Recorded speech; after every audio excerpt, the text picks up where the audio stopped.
तो दोस्तों इस वीडियो में हम बात करने वाले हैं तुगलक वंश की स्थापना के बारे में।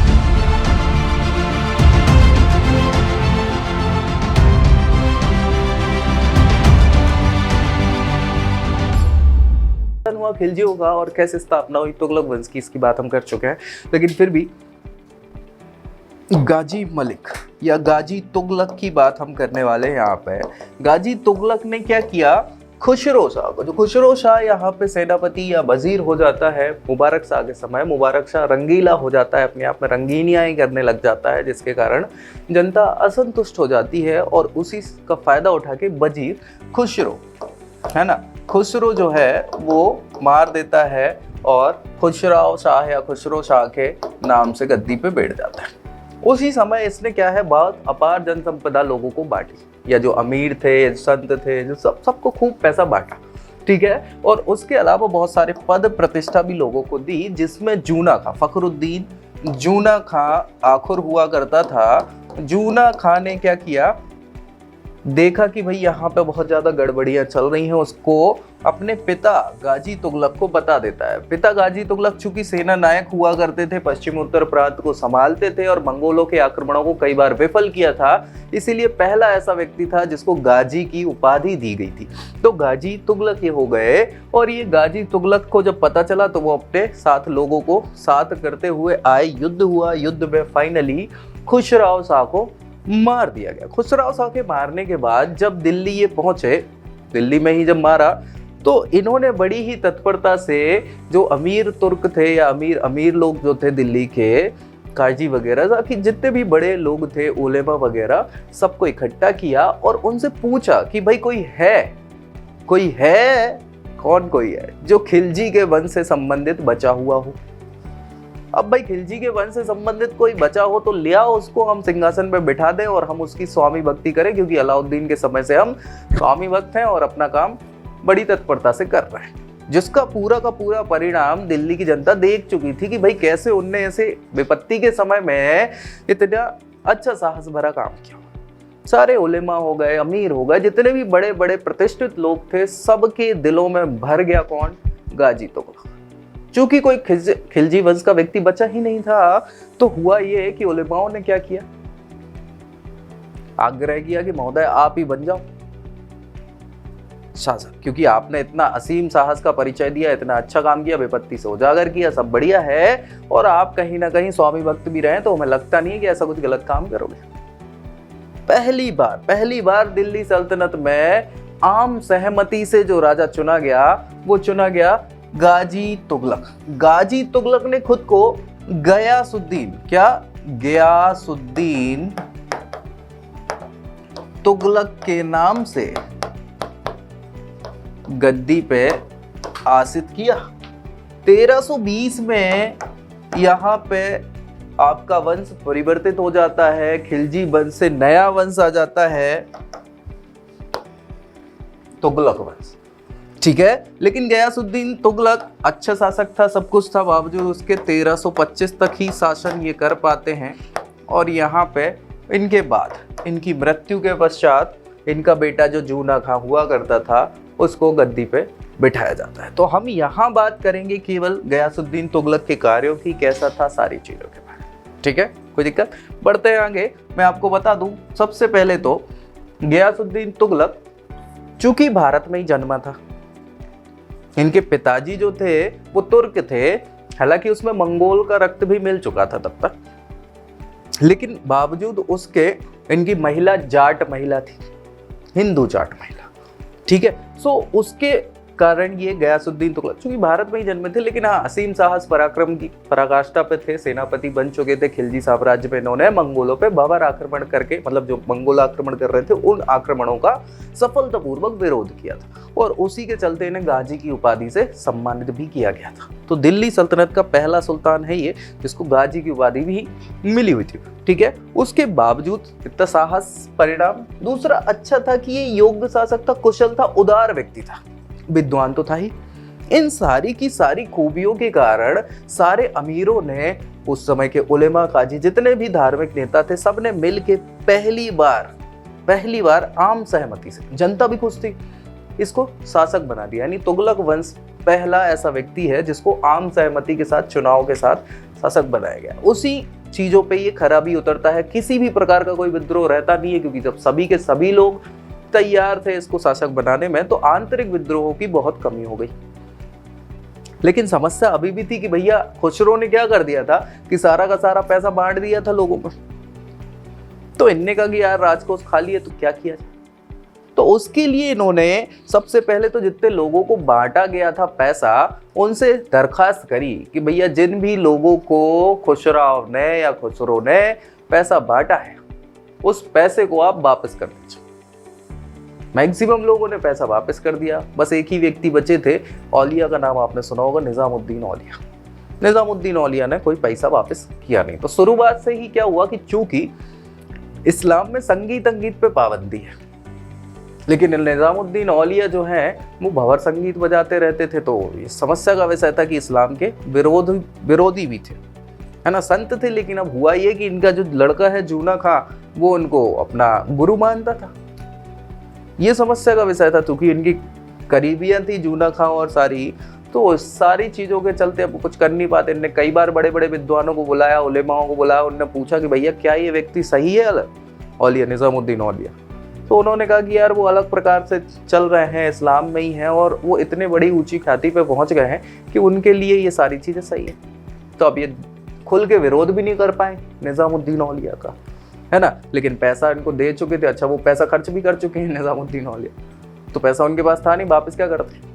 तो इन सारे मतभेदों के कारण आप देखेंगे और पाएंगे कि गाजी बल्कि गयासुद्दीन तुगलक और निजामुद्दीन औलिया में यही सारी चीजें कॉमन रहती हैं, इनके मतभेद। और फाइनली एक बार वो जब बंगाल के आक्रमण के बाद या बंगाल के अभियान के बाद वापस आ रहे थे, तो उन्होंने कह भिजवाया कि भैया देखो हम दिल्ली आने से पहले क्या है, अपना पैसा हमें मिल जाना चाहिए। अगर हम दिल्ली आ गए तो अब आपके लिए वो फायदेमंद नहीं रहेगा। तो निजामुद्दीन औलिया उनको बोल भी देते हैं कि हुजूर दिल्ली अभी दूर है, ठीक है। दूसरी समस्या ये थी कि कुछ भविष्य देखने वाले लोगों ने, भविष्यवाणी करने वालों ने भी बोल दिया था कि ये जो सुल्तान है वो दिल्ली वापस आ नहीं पाएगा। तो इनके दिमाग में बड़ी उलझनें पड़ रही थी, और होता भी ऐसा ही है कि 1325 में दिल्ली पहुंचने से पहले ही अफगानपुरा में महल गिर जाने से इनकी मृत्यु हो जाती है, पहुंच ही नहीं पाते, ठीक है। अब वो क्या था, षड्यंत्र था, कैसा था, सारी चीजों पे भी हम चर्चा यहाँ करेंगे। इसके अलावा चूंकि ये व्यक्ति साहसी था, अच्छा था, उदार था, है ना, तो इनने लोगों के लिए जो पुराने टैक्सेशन थे खत्म कर दिए। अलाउद्दीन के समय की जो पाबंदियां चल रही थी, सब कुछ चल रहा था, उनको खत्म किया। दोआब, चूंकि देखो पैसे तो चाहिए ही थे, तो लगभग पैसा वापस आ भी चुका था, सारे लोगों ने वापस कर ही दिया था। दोआब का जो क्षेत्र है, देखो यार इनने देखा कि जो आसपास लोग हैं या जो जनता है वो खेती वाले लोग ज्यादा हैं, किसान लोग ज्यादा हैं। अब किसान लोगों से टैक्स लेना ही है, सारी चीजें हैं, तो क्या किया जाए कि ऐसे पैसे वापस आए। तो कुछ जगहों पे दोआब है, दोआब समझते हैं आप सभी, दो नदियों के बीच का इलाका जो बहुत उपजाऊ होता है, तो वहां फसल अच्छी होती है। दोआब के टैक्स में जो वृद्धि कर दी थी अलाउद्दीन खिलजी ने, उसको क्या कर दिया, इन्हें कम कर दिया। तो लोगों को भी अच्छा लगा कि यार अच्छा व्यक्ति है, सारी चीजें होती, ठीक है। इसके अलावा इनने लोगों की सिंचाई की व्यवस्था करवाई। पहला ऐसा शासक है जो सिंचाई के लिए, मतलब लोगों की खेती के लिए, सिंचाई के लिए थोड़ा सा आगे बढ़ रहा है, नहरों की बात कर रहा है, सारी चीजें आप देख पाएंगे।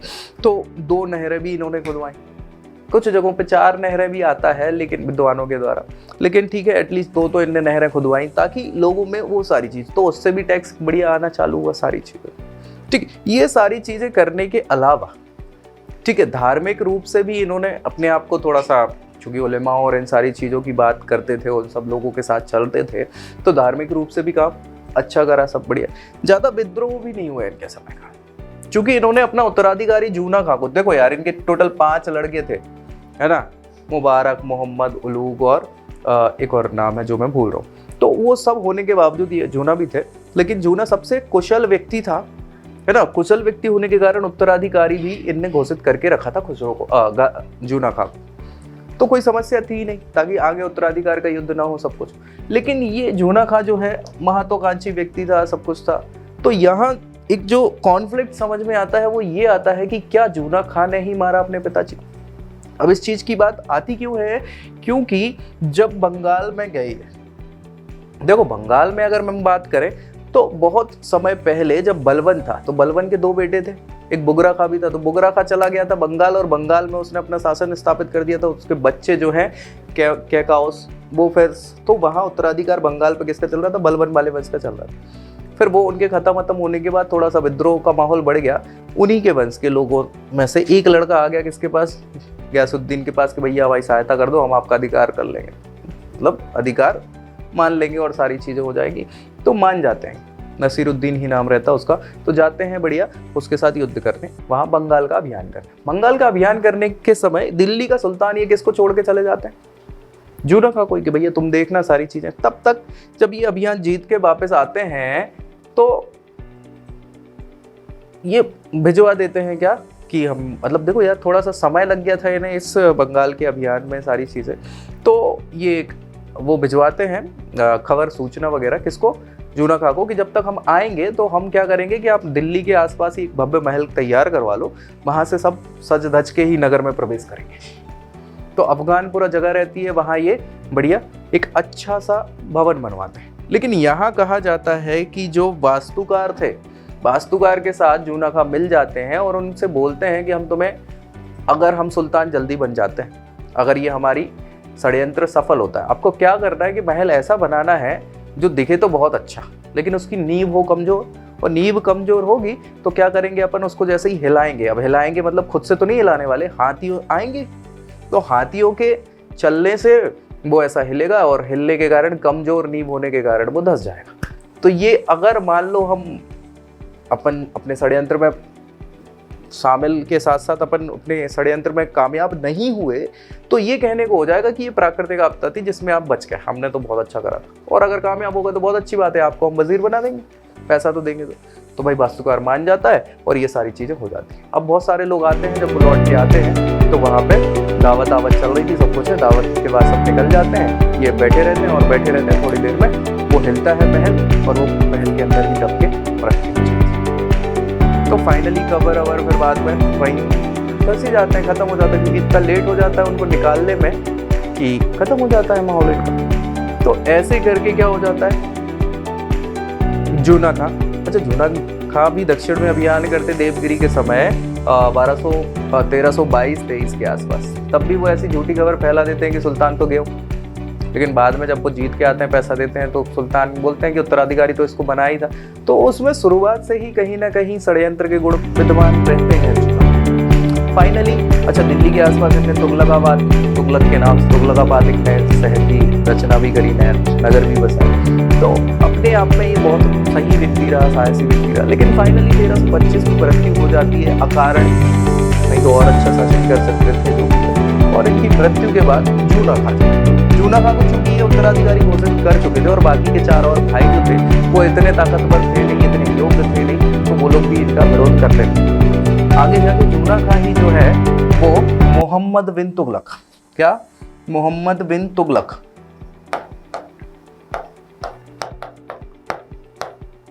तुगलक के नाम से सिंहासन आरोहण होते हैं और 1325 से 1351 तक लगभग 26 सालों तक शासन करते हैं और दिल्ली सल्तनत का सबसे पढ़ा लिखा सुल्तान होता है। बावजूद इसके विद्वानों ने इसको रक्त पिपासु, पागल सन की शासक कहा है। तो क्यों कहा है, क्या सारी चीजें हैं, ये सारी चीजें हम डिस्कस करेंगे इसके साथ नेक्स्ट वीडियो में। मोहम्मद बिन तुगलक के बारे में हम चर्चा करेंगे। मिलते हैं नेक्स्ट वीडियो में, तब तक के लिए जय हिंद।